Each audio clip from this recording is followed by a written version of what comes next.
I mean, when you hear Sam, you definitely have your own sound. That's what we all strive for, really, musicians, artists, singers. You got your own sound. Where it came from, I'm not sure. It didn't come from the San Francisco scene. It didn't come, was it Tower of Power? We hear about them in the Bay Area. Sly and the Family Stone, James Brown, Wilson Pickett. I was singing soul music. So, yeah. I wanted to sing like that. Of all these soul singers that you just mentioned, you mentioned a whole bunch of great. Well, who really hit you the hardest as a kid? Honestly, James Brown. Well, me too. Because he was so simple, and the funk of the music, you know, it was just so tight. James had the best scream.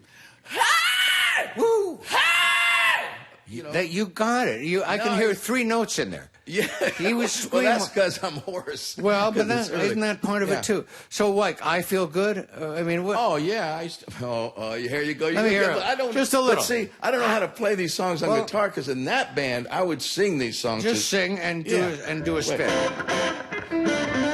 What can it be in D? Yeah. See, now you see we're starting. Thank you for that, Paul. I'm starting to hear where some of the sound comes from. I haven't done that in 100 years. You're a soul singer. That calls for a sip of water. You're a San Francisco soul singer. Little Richard must have been an influence. Little Richard, I think, is still the greatest rock singer ever. That first album, that specialty album, he had Long Tall Sally, Rip It Up, Lucille. Yeah. He had every song on there was great. Every song was a hit in some way. Molly. Yeah, Good Golly, Miss Molly. But his voice, he was always in that peak register, like Paul McCartney. And then he would go and hit that, woo, which I can't do that, because I'm already in my peak register. Yeah. He could still go up and do that falsetto like Paul McCartney does. Right, and you're in full voice when you're up there. I'm in full voice. I don't have a falsetto. Keep it knocking, but you can't come in. Yeah, did you ever do that? No, maybe. Maybe.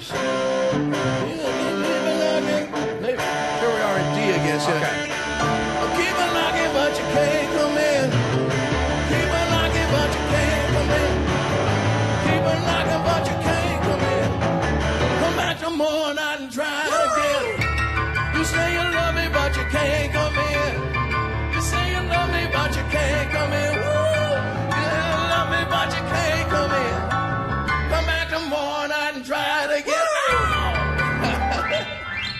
I mean, how bad was he? I mean, he was just playing cool shit, you know, and singing like that. You know what I learned about him, too? The secret, you do the same thing with both hands. So that way you have both. So it's doing that. Both hands going. And for a solo, just go up. Who knows what you're playing?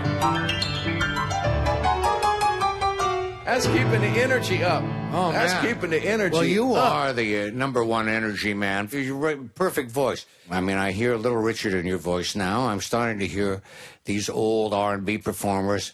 But Robert Plant and Zeppelin have been a major influence for you. I think it's what happened for me was then when that music came along and I started wanting to be a rocker then. Then I started saying, they were blues influenced. Jeff Beck group with Rod Stewart. Yeah. They were blues influenced. So I started singing more like that. You know, I started, and Paul Rogers from Bad Company. Well, from Free. Free. Yes. Right? Yeah. Whoa, whoa, yeah.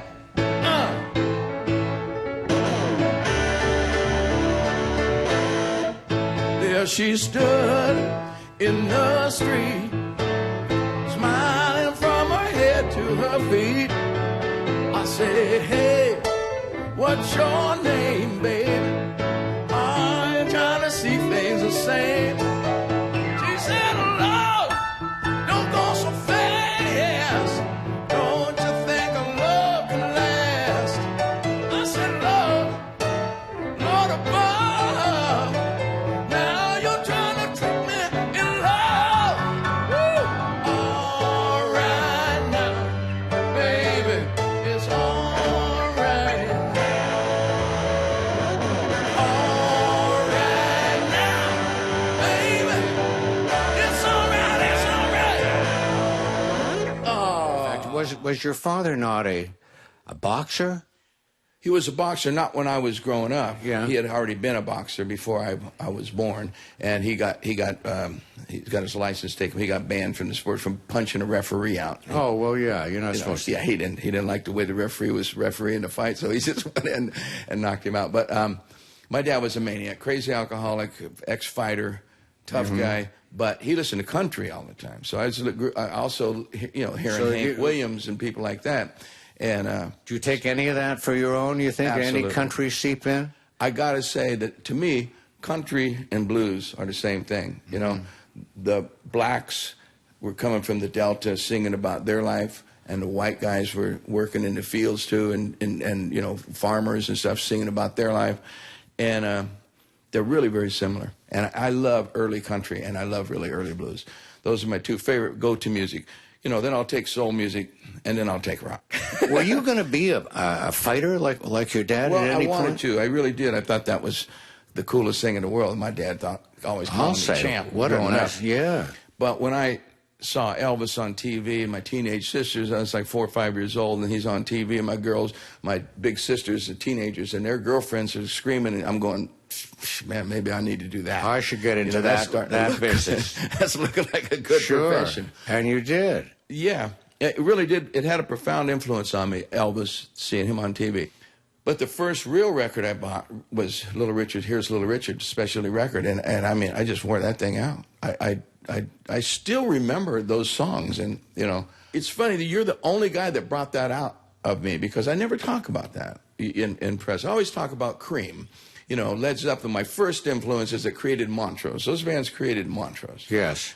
But, all right, let's tell me about Montrose then. This is a name. This is a legendary guitarist, no longer with us. He played with Van Morrison. He played with Boz Scaggs, all the San Francisco scene. Yeah. And then he got picked up by Edgar Winter. Yeah. And then Rick Derringer had produced that record and eventually replaced him in the band, and he left. It was a classic story. I go to Winterland, which is torn down now, to see Edgar Winter Group. Yeah. My band, I had just written a song called Make It Last and Bad Motor Scooter, my first two songs. And my band, who was a soul band. What were you called? The Justice Brothers, because we were doing soul music justice. Justice Brothers. I love it. Like the Righteous Brothers, sort of. Yeah. So I wrote Make It Last and Bad Motor Scooter, and I was saying, I want to write song. I want to change this band. I want to be a rock band, Yes. And they're going, get out of here, man. So I went to see Edgar Winter, and I saw Ronnie, and I came back and said, I want a guitar player like that. And I started becoming like Ronnie. Yeah. The next day, a guy says, oh, he just quit. He lives like right down the street. I'm going, you're kidding me. He gives me his address. I went and knocked on his door with my Les Paul. I said, heard you're looking for a singer? He said, yep. You write any songs? I said, yep. Pulled out my guitar and played him Make It Last, a Bad Motor Scooter. Shook hands. There was Montrose. And you were in Montrose. Yeah.